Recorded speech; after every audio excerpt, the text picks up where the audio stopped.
Divino Espírito Santo, desceis sobre nós, iluminai-nos. Muito querido Padre Joaquim, nosso amado pároco da Paróquia Santa Luzia aqui de Formosa, Senhora Sara, coordenadora da catequese, catequistas que prepararam esses jovens para serem crismados nesse dia tão bonito do 5º domingo da Páscoa de 2026. Nós nos reunimos como uma igreja alegre, como era alegre a igreja de Jerusalém nos seus inícios, após a ressurreição do Senhor. Como nós temos escutado a leitura dos Atos dos Apóstolos nos últimos dias, é o primeiro livro de história da igreja. Por isso, meus queridos irmãos, quero cumprimentar a todos, os pais, os padrinhos, a comunidade, com esse fervor dos Atos dos Apóstolos. Recebereis o Espírito Santo. Os Atos dos Apóstolos, além de ser a história da igreja inicial, é também um texto pneumatológico. Que palavra esquisita é esta? Uma referência ao Espírito Santo. Quando nós estudamos o Tratado do Espírito Santo, nós estudamos a pneumatologia, a palavra grega para expressar a profundidade do pneuma, do Espírito de Deus que animou nosso Senhor na sua missão como terceira pessoa da Santíssima Trindade. E após nosso Senhor voltar para o Pai, Ele cumpre a promessa de deixar-nos um Consolador, o Espírito da Verdade, o Espírito que iria animar a igreja até a segunda volta de Cristo. Quando nós rezamos aquela oração após o Pai Nosso na missa, o sacerdote faz uma complementação muito bonita que diz: enquanto vivendo, aguardamos a vinda do Cristo Salvador. Ser crismado é receber a plenitude do santo batismo. O católico cristão é uma pessoa pneumatilizada, toda cheia da graça do Espírito Santo, para viver neste mundo o seguimento de Jesus, fazendo a vontade de Deus, obedecendo ao Evangelho do Senhor e sendo impulsionado por este sopro do Espírito Santo que mantém a igreja viva no seu testemunho dentro do mundo. Receber a crisma é receber a plenitude do Espírito Santo que nós já recebemos no batismo. A pessoa que recebe a crisma, que recebe esta unção, deve guardar no coração esta grande alegria de ser soldado do exército de Cristo. E o exército de Cristo é a igreja. Assim como nós somos chamados no batismo a mergulhar profundamente no mistério da Santíssima Trindade, na crisma nós somos chamados a mergulharmos na unção da oração e da missão na igreja. A crisma é um sacramento que imprime o caráter na nossa alma para que nós sejamos missionários. Quem recebe a crisma e foge da igreja não entendeu nada. Quem recebe a crisma e não se torna um cristão alegre, honesto, que testemunha a graça de Deus no mundo, não compreendeu a grandeza deste sacramento. Eu tenho certeza que os catequistas falaram muito para vocês durante esta preparação sobre os dons do Espírito Santo. O católico deve ficar cheio do Espírito Santo, sempre. Mesmo nos momentos nossos de sofrimento, de angústia, de tristeza, a gente deve estar com o coração atento a estas palavras de Pedro, nos Atos dos Apóstolos, que instigou aqueles que ali escutavam a pregação para ficarem cheios do Espírito Santo. Porque o jovem que recebe a crisma, ele deve pedir: Senhor, eu quero ficar cheio do Espírito Santo, não do espírito do mundo. Por isso vocês confessaram. Eu espero que todos tenham feito uma confissão bem profunda, que tenham realmente deixado aos pés do sacerdote todos os pecados, com arrependimento, com o desejo de serem homens e mulheres de Deus, com uma consciência clara que a nossa vida nesse mundo é muito rápida, que a única certeza absoluta que nós temos nesta vida, historicamente falando, é a nossa morte, embora a gente não saiba o dia nem a hora, mas é a grande certeza. O católico pensa na morte todo dia. Na última oração da noite, que o Senhor me abençoe, me dê um bom repouso e no final da vida a morte santa. Devemos pedir sempre a morte santa. E na segunda-feira a gente rezar pelos mortos. E rezar também para que nós tenhamos um dia uma morte santa. Morrer fiel. Chegar ao final da vida contemplando Deus no coração. Que coisa linda, maravilhosa, extraordinária, grandiosa. Mas como eu vou viver a minha fé? Como eu vou ser fiel ao Espírito Santo, aos sacramentos? Seguindo Jesus. E nós escutamos no Evangelho de hoje, nosso Senhor com a palavra muito viva. Eu sou o caminho, a verdade e a vida. São Felipe, quando escuta Jesus falando do caminho para o céu, ele pergunta: mas qual é esse caminho?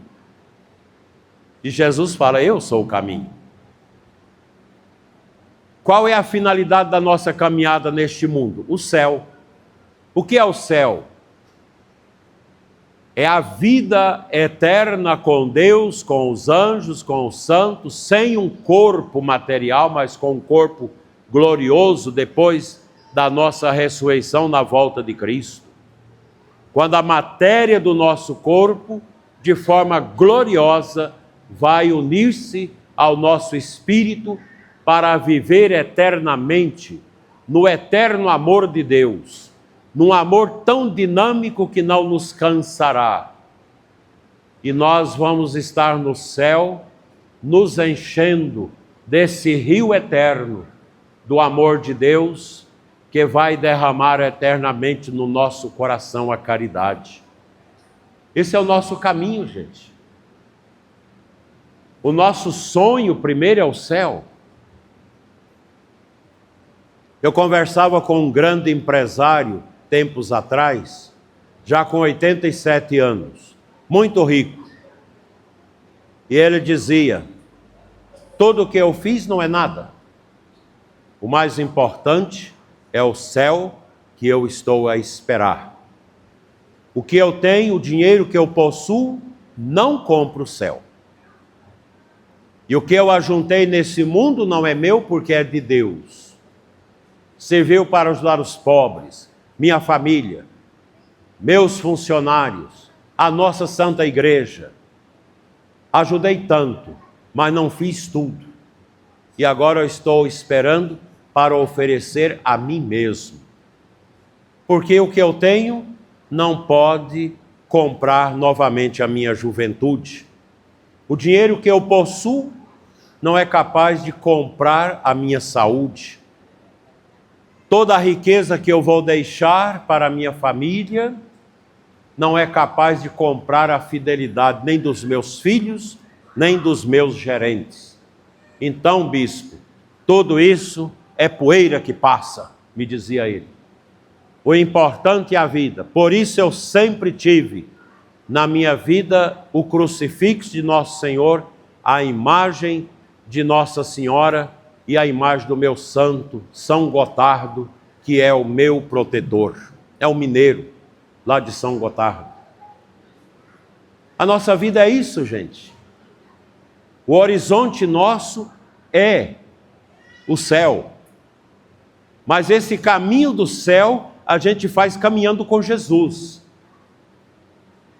Caminhando com as sandálias de Cristo, que são as sandálias da paciência, da humildade, da mansidão, da fortaleza, da fé, da caridade, da unção do Espírito Santo, do temor de Deus, da ciência, da sabedoria, de tudo isso que o Espírito Santo coloca no nosso coração. A estrada, meus jovens, para o céu é uma estrada que não passa na boca de fumo, que não passa no boteco da embriaguez, que não passa no motel, na miséria da prostituição, que não passa na infidelidade, nos trieiros e nos caminhos largos da miséria, do pecado e da lambança espiritual. O caminho do jovem cristão é o caminho estreito, que é o caminho de Deus, o caminho para o céu. O caminho para o inferno é um caminho de descida. E às vezes o jovem pensa que ele é plano, mas não é.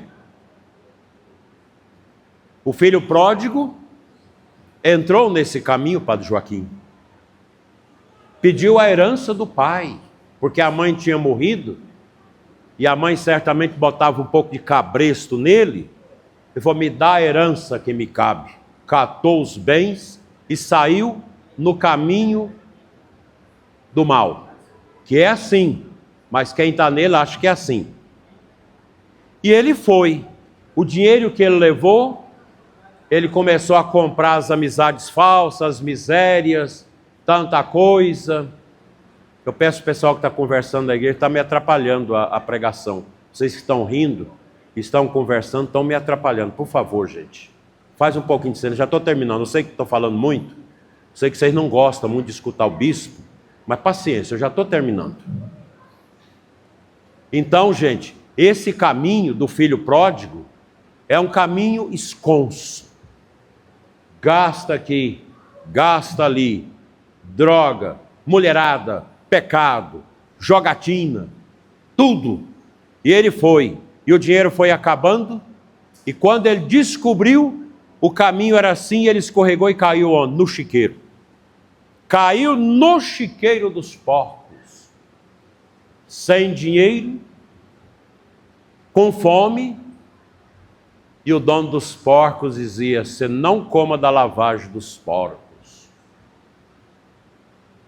Essa é a vida do drogado, dos que vivem na noia da droga, dos que vivem no esculacho do pecado. Tem gente rica que vive no chiqueiro, não tem paz, não tem alegria. Para ter um pouco de alegria tem que fumar maconha, tem que usar cocaína, tem que praticar prostituição. E quando descobre que está na pior, e aí muitos crismandos que recebem a crisma e andam nesse caminho, quando cai lá no chiqueiro, não tem mais amigos, não tem mais ninguém para lhe dar a droga, o dinheiro acabou. Vai lembrar, a catequista me diz que tem que ser fiel a Deus, tem que ser obediente aos pais. Ah, eu vou voltar. E aí é difícil sair do chiqueiro, muito difícil. E quando sai, carrega a caatinga dos porcos. E a volta é dura. Não tem sapatos, não tem chinelos, descalço nas pedras. E vai, e volta. A volta é dura, mas a volta é garantida por Deus, porque Deus é misericórdia. Eu não desejo isso para vocês, meus filhos. Cair nessa esparrela. cair nesse mundo de prostituição. Há poucos dias eu conversava com uma menina que desobedeceu os pais e ingressou num namoro porco. Num jovem desses mais depravados, sem Deus, sem nada. Fugiu com ele. Mas ele ficou com ela 4 meses e a deixou grávida e disse para ela que o que ele queria dela já tinha conseguido: a virgindade e o sexo. Teve que voltar, cabeça entre as pernas, para a casa dos pais que tinham desobedecido, e os pais estão cuidando. E eu dizia para ela: aprenda enquanto é tempo. Quem caminha com Jesus nunca erra. Porque o caminho de Jesus não é o caminho do mal.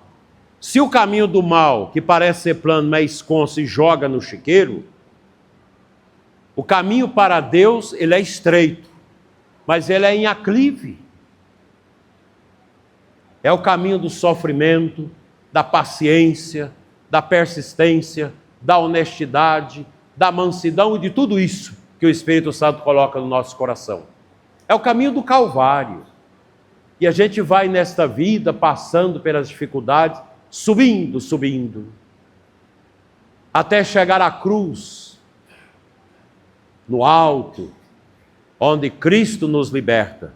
Se a caminhada do mal nos leva à cacimba do chiqueiro, à escuridão, à fidentina, à tristeza, à falta de ar. O filho pródigo não tinha ar para respirar. Aquela mosquiteira, aquele tanto de mosca, as fezes dos porcos, a lavagem, a sujeira, a imundície. Porque muitos de vocês mais novos não sabem o que é uma pocilga, não sabem o que é um chiqueiro, que nós mais antigos vivemos nas fazendas e sabemos o que é. O caminho para Deus é diferente. Ele é em aclive, ele é suave. E quanto mais você caminha, mais longe você enxerga. Mais longe você encontra a graça de Deus. E no alto do monte de Deus, você sente a brisa que o profeta Elias sentiu na montanha.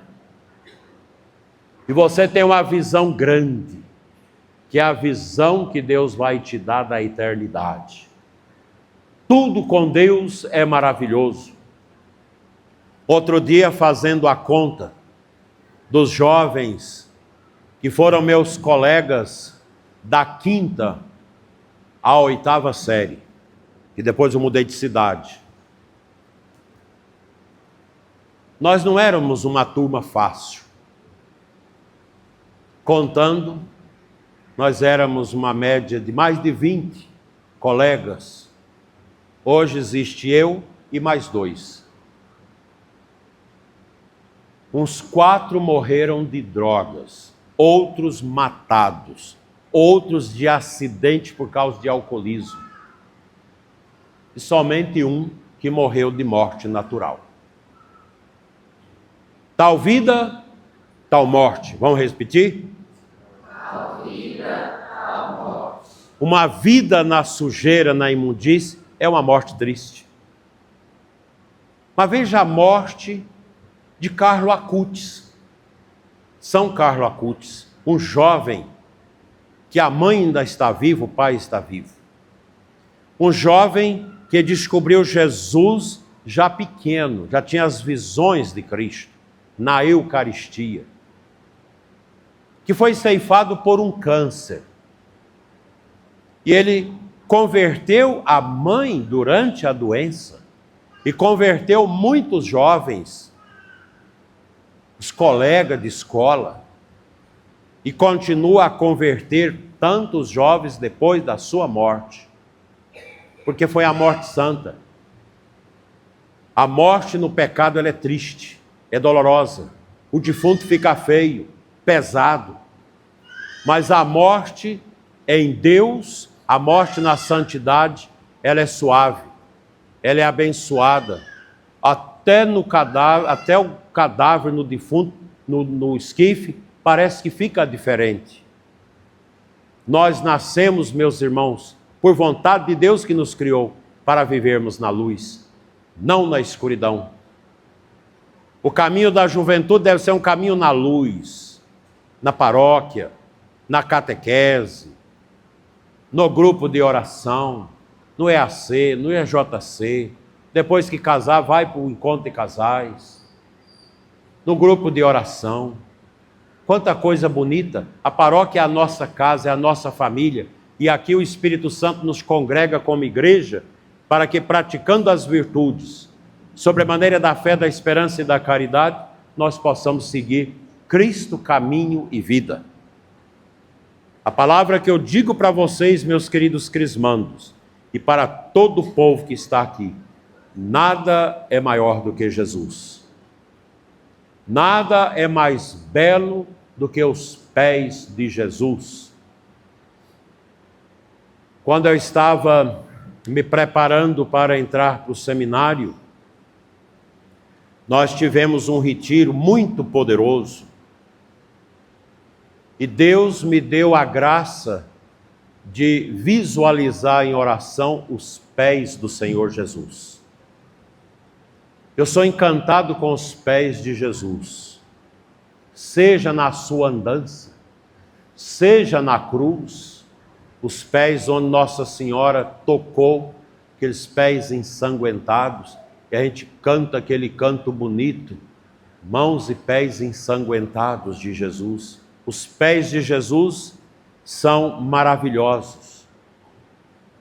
Por isso, na Quinta-feira Santa, quando eu lavo e beijo os pés dos apóstolos, aqueles homens que representam os apóstolos, eu sinto a beleza dos pés. Deus fez os nossos pés lindos, não para pisar na lama do pecado, não para andar na lama do pecado, mas os nossos pés é para andar na poeira da unção, no pó da santidade, no caminho da Santa Cruz, no caminho para o céu. E quando a gente contempla as imagens, as pinturas de Jesus subindo ao céu, quão belos são os pés do Senhor. Pés que os discípulos contemplaram, pés que nós somos chamados a contemplar. Porque o que recebe a crisma e toda a igreja deve ter em Jesus a imagem do Mestre Divino. E nós somos seus discípulos. Os discípulos escutam o Mestre, obedece o Mestre, imita o Mestre e está sempre aos pés do Mestre. Pela fé, meus irmãos, nós somos chamados a unir-nos com Nossa Senhora no Calvário de Cristo, para beijar os pés ensanguentados de Jesus, que cura nossas vidas e ilumina os nossos pés, para que, como homens e mulheres crismados, possamos trilhar o caminho do querigma, o caminho do anúncio, o caminho da santidade. Assim seja. Amém.